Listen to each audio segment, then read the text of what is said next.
আসসালামু আলাইকুম ওরহমতুল্লাহি ওবারাকাতুহ। প্রিয় সত্য কথন চ্যানেলের শ্রোতা বন্ধুরা, আশা করি আল্লাহ পাকের অশেষ মেহেরবানিতে আপনারা সকলেই ভালো আছেন। মুসা আলাইহিস সালামের মতো মর্যাদাশীল নবী, মহাসম্মানিত রাসূল হযরত খিজির আলাইহিস সালাম থেকে ইলম হাসিল করা এবং শিষ্যের ন্যায় ইলম অর্জনের জন্য তার কাছে দরখাস্ত পেশ করা বাহ্যিক দৃষ্টিতে অসম্ভব মনে হয়।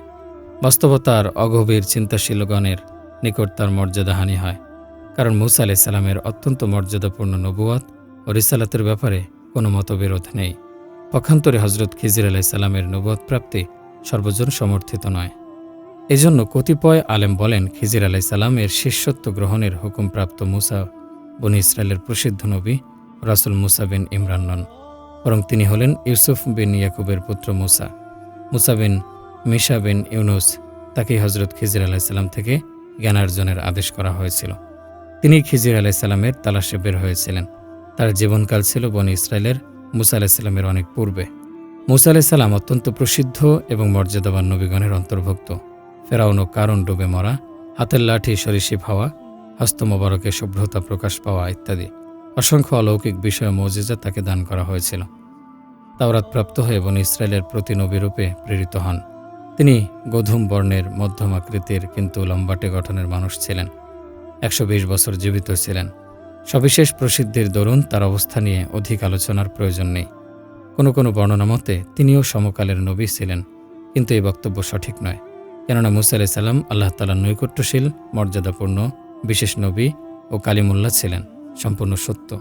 তাকে সুস্পষ্ট ও অধিক পরিমাণে অলৌকিক বিষয়াদি দান করা হয়েছিল, তাতেও কোনো সংশয়ের অবকাশ নেই। তথাপি তাকে হযরত খিজির আলাইহিস সালামের সাথে সাক্ষাৎ করে কোনো বিশেষ ইলম ও হিকমতপূর্ণ জ্ঞান অর্জনের করে নেয়ার কারণে তার মর্যাদায় কোনো ত্রুটি সৃষ্টি হতে পারে না। কোনো বিশেষ কারণে খিজির আলাইহিস সালাম হযরত মুসা আলাইহিস সালাম থেকে অগ্রগামী হলেই তিনি মুসা আলাইহিস সালাম থেকে উত্তম এবং বড় হওয়াও প্রমাণিত হয় না। কারণ মুসা আলাইহিস সালামকে আল্লাহ তাআলা এমন অনেক জ্ঞান, প্রজ্ঞা, সম্মান ও গুণাগুণ দান করেছিলেন যা হযরত খিজির আলাইহিস সালামের অবশ্যই ছিল না। আল্লাহ তাআলা মুসা আলাইহিস সালামের সাথে মাধ্যমবিহীন কথা বলতেন। তাকে তাওরাত নামক আসমানি কিতাব দান করেছিলেন। অসংখ্য অলৌকিক বিষয় তাকে দেওয়া হয়েছিল। বিশেষ করে হযরত খিজির আলাইহিস সালামকে নবী মেনে নিলে তো এটা মোটেও অযৌক্তিক থাকে না। কেননা এক নবীকে অন্য নবীর মাধ্যমে কিছু বিষয়ে জ্ঞান দান করলে আশ্চর্যের কি আছে? পবিত্র কোরআনে স্পষ্ট উল্লেখ নেই যে খিজির আলাইহিস সালাম থেকে ইলম অর্জনের কোনো মুসা অদিষ্ট হয়েছিলেন। তবে কোরআনের বিভিন্ন স্থানে বনী ইসরায়েলের নবী মুসা বিন ইমরান আলাইহিস সালামের আলোচনা রয়েছে, এবং যেখানে মুসার আলোচনা আছে সর্বসম্মতিক্রমে মুসা বিন ইমরানই উদ্দেশ্য। এ কারণে যতক্ষণ দলিল প্রমাণ পাওয়া না যাবে যে মুসা বলতে তিনি ব্যতীত অন্য কেউ উদ্দেশ্য, ততক্ষণ পর্যন্ত লিখিত ঘটনা মুসা বিন ইমরান আলাইহিস সালামের বলেই ধরে নেওয়া হবে। বিশেষ করে হাদিসের মধ্যে যখন স্পষ্ট পাওয়া যায় যে তিনি হলেন বনী ইসরায়েলের নবী মুসা বিন ইমরান আলাইহিস সালাম, তখন তো এই সন্দেহের কোনো অবকাশ নেই যে তিনি তাওরাত প্রাপ্ত মুসা আলাইহিস সালাম ব্যতীত অন্য কোনো মুসা ছিলেন। আল্লাহর কালামের মধ্যে হযরত খিজির আলাইহিস সালামের নামও উল্লেখ করা হয়নি, বরং বলা হয়েছে দুই সমুদ্রের সঙ্গমস্থলে মুসা আলাইহিস সালাম আল্লাহ তাআলার এক মকবুল বান্দার সঙ্গে সাক্ষাৎ করলেন, যাকে আল্লাহর পক্ষ থেকে বিশেষ জ্ঞান ভাণ্ডার ও শ্রেষ্ঠত্ব দান করা হয়েছে। কিন্তু উলামায়ে কেরাম ঐক্যমত প্রকাশ করেছেন যে তিনি অবশ্যই হযরত খিজির আলাইহিস সালাম ছিলেন। অত্যন্ত নির্ভরযোগ্য একাধিক সহিহ হাদিসের মাধ্যমে সুস্পষ্টভাবে জানা যায় যে এই ঘটনা বনী ইসরায়েলের প্রসিদ্ধ নবী মুসা কালিমুল্লাহ আলাইহিস সালামের জীবনে ঘটেছিল। তেমনিভাবে এটাও খুব পরিষ্কারভাবে বোঝা যায় যে হযরত মুসা আলাইহিস সালামকে শিক্ষাদানকারী বিশেষ বান্দা হযরত খিজির আলাইহিস সালামই ছিলেন। সাইদ বিন জুবাইর রহমতুল্লাহি আলাইহি হযরত ইবনে আব্বাস রাদিয়াল্লাহু আনহুর সমীপে নিবেদন করলেন। কুফার নাউফ বুকালি নামক জৈনক ওয়াইজ বলেন যে মুসা সম্পর্কে দুই সমুদ্রের মিলনস্থলে গিয়ে ইলম শেখার কথা বর্ণিত আছে, তিনি বনী ইসরায়েলের প্রসিদ্ধ রাসূল মুসা আলাইহিস সালাম নন। ইবনে আব্বাস রাদিয়াল্লাহু আনহু হেলান দিয়ে বসাচ্ছিলেন। একথা শুনে ক্রোধান্বিত হয়ে সোজাভাবে বসলেন। খুব উত্তেজিত হয়ে বললেন, তিনি সম্পূর্ণ ভুল বলেছেন, আমি তোমাদের একটা ঘটনা শোনাচ্ছি। তার সাইদ বিন জুবাইর রহমতুল্লাহি আলাইহি কুফায় বসবাসকারী প্রসিদ্ধ তাবেঈ ছিলেন। অনেক প্রসিদ্ধ সাহাবীগণের সাথে সাক্ষাৎ করে তাদের থেকে তিনি ইলম অর্জন করেছেন। ইবনে আব্বাস প্রসিদ্ধ সাহাবী, আল্লাহর রাসূল সাল্লাল্লাহু আলাইহি সাল্লামের চাচাতো ভাই। কুফা একটি প্রসিদ্ধ শহর যা ইলম, শ্রেষ্ঠত্ব ও বিশ্বাসঘাতকতায় প্রসিদ্ধ। নাউফ বিন কায়লা একজন বড় মাপের আল্লাহর ওলি, আলেম বক্তা, দামেস্কের মসজিদের ইমাম, কাজী এবং তাবেঈ ছিলেন। তিনি হুমায়ুর গোত্রের শাখা বুকাদের লোক ছিলেন, এজন্য তাকে বুকালি বলা হয়। সাহাবীগণের শিষ্য এবং অনেক বড় তাবেঈ হযরত কাব রহমতুল্লাহি আলাইহি ছিলেন তার সৎ ছেলে এবং আপন ভাতিজা। দুসমুদ্রের মিলনস্থল ওই স্থানে যেখানে রোম ও পারস্য সাগর মিলিত হয়েছে। হর বিন কায়েস এবং উবাই বিন কাব আল্লাহর রাসূল সাল্লাল্লাহু আলাইহি ওয়াসাল্লামের বিশিষ্ট সাহাবী। মাধ্যমে তোমাদের দৃঢ় বিশ্বাস জন্ম নেবে যে এটা বনী ইসরায়েলের তাওরাত প্রাপ্ত নবী মুসা আলাইহিস সালামেরই ঘটনা। একদা আমারও হর বিন কায়েসের মাঝে বিতর্ক হচ্ছিল। মুসা আলাইহিস সালামের ওস্তাদ কে ছিলেন, যার নিকট তিনি দুই সাগরের মিলনস্থলে গিয়েছিলেন এবং একসঙ্গে নৌকায় আরোহণ করেছিলেন বলে ইত্যাদি ঘটনা কোরআনে আল্লাহ তাআলা বর্ণনা করেছেন।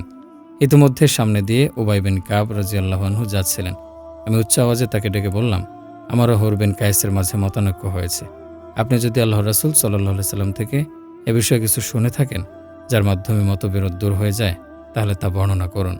উবাই বিন কাব রাদিয়াল্লাহু আনহু বললেন, হ্যাঁ, আমি রাসূল সাল্লাল্লাহু আলাইহি সাল্লামের নিকট এই ঘটনা শুনেছি। তিনি বলেন, মুসা আলাইহিস সালাম একদা বনী ইসরায়েলের সামনে ওয়াজ করছিলেন। ইতিমধ্যে এক লোক জিজ্ঞেস করল, হে মুসা, দুনিয়ার বুকে আপনার চেয়ে বড় আলেম কেউ আছে বলে আপনার জানা আছে? তিনি বললেন, কেউ নেই। আল্লাহ ওহির মাধ্যমে মুসা আলাইহিস সালামকে অবগত করলেন, আমার এক বান্দা আছে খিজির, তিনি আপনার চেয়েও বড় জ্ঞানী। মুসা আলাইহিস সালাম আরজ করলেন, আমি তার সাথে কিভাবে সাক্ষাৎ করতে পারি? আল্লাহ তাআলা বললেন, তিনি দুই সাগরের মিলনস্থলে থাকেন। আপনি একটা মাছ নিয়ে রওনা দিন, যেখানে গিয়ে মাছ ছুটে যাবে সেখানেই খিজিরের সাক্ষাৎ পাবেন। মুসা আলাইহিস সালাম থলিতে একটি মাছ নিয়ে দুই দূরের মিলনস্থলের খোঁজে যাত্রা করলেন। অপেক্ষায় থাকলেন কখন মাছ ছুটে যায়। প্রতিমধ্যে এক জায়গায় পৌঁছে মুসা আলাইহিস সালাম সঙ্গীর কাছে খাবার চাইলে তার মাছের কথা মনে পড়ল। সঙ্গী বলল, পথে যেখানে বিশ্রাম গ্রহণ করেছিলেন সেখানে মাছ রয়ে গেছে, আমি আপনাকে বলতে ভুলে গেছি। মুসা আলাইহিস সালাম বললেন, আমরা তো সে স্থানের খোঁজেই বেরিয়েছি। ইবনে আব্বাস রাদিয়াল্লাহু আনহু বললেন, তিনি ছিলেন খিজির আলাইহিস সালাম। আর ছয় বিন কায়েস রাদিয়াল্লাহু আনহু বলেন, তিনি অন্য কেউ ছিলেন, খিজির নন। একথা বলে উভয়ে আপন পায়ের দাগ ধরে ধরে ফিরে এলেন। যেখানে মাছ হারিয়েছিল তার সন্নিকটে হযরত খিজির আলাইহিস সালামকে দেখতে পেলেন। অতঃপর উভয়ের মাঝে সেসব আলোচনা হয় যা পবিত্র কোরআনে বর্ণিত আছে। মুসা আলাইহিস সালাম নিজের ব্যাপারে সবচেয়ে বড় আলেম হওয়ার ধারণা পোষণ করতেন। বাহ্যিক ও সাধারণ দৃষ্টিতে তা ভুলও ছিল না। এজন্য আল্লাহ তদীয় নবীকে সতর্ক করতে চাইলেন, যেমন ধারণা করা উচিত নয়। আল্লাহর এক বান্দা এমন বিশেষ ও গোপন জ্ঞানের অধিকারী যা আপনি জানেন না। আর শিষ্যত্বের আদেশ দিয়ে বুঝিয়ে দিলেন যে জ্ঞানের এমন স্তরে মানুষের পক্ষে পৌঁছা সম্ভব নয় যার পরে জ্ঞান শেখার আর কোনো প্রয়োজন নেই, বরং এখনও অনেক কিছু শেখার আছে। নিজের পরিপূর্ণ গুণাবলী, জ্ঞান ভাণ্ডার ও কামালাত অসীম অগণিত হওয়ার বদ্ধমূল বিশ্বাস নিজের নৈকট্যপ্রাপ্ত নবীর অন্তরে উজ্জীবিত করাই ছিল উদ্দেশ্য। আল্লাহর অনুগ্রহ কোনো স্থানে গিয়ে খতম হয় না। জ্ঞান বুদ্ধি বা শিল্প শ্রেষ্ঠত্ব হোক অথবা রূপ সৌন্দর্য বা ধন দৌলত হোক, কারো ব্যাপারে কথা বলার জো নেই যে সে আল্লাহর দানের চূড়ান্ত সীমায় পৌঁছে গেছে। এ বর্ণনা বুখারীতে সংক্ষেপে বিস্তারিত কয়েক জায়গা এবং মুসলিমে বর্ণিত আছে। এতে স্পষ্ট প্রমাণিত হয় এ ঘটনা বনী ইসরায়েলের প্রসিদ্ধ নবী ও রাসূল মুসা আলাইহিস সালামের, আর যার সাথে সাক্ষাৎ করেছিলেন তার নাম ছিল খিজির আলাইহিস সালাম। এখানে একটি প্রশ্ন ও তার চমৎকার জবাব আছে, কিন্তু সাধারণত তা উপকারী নয়।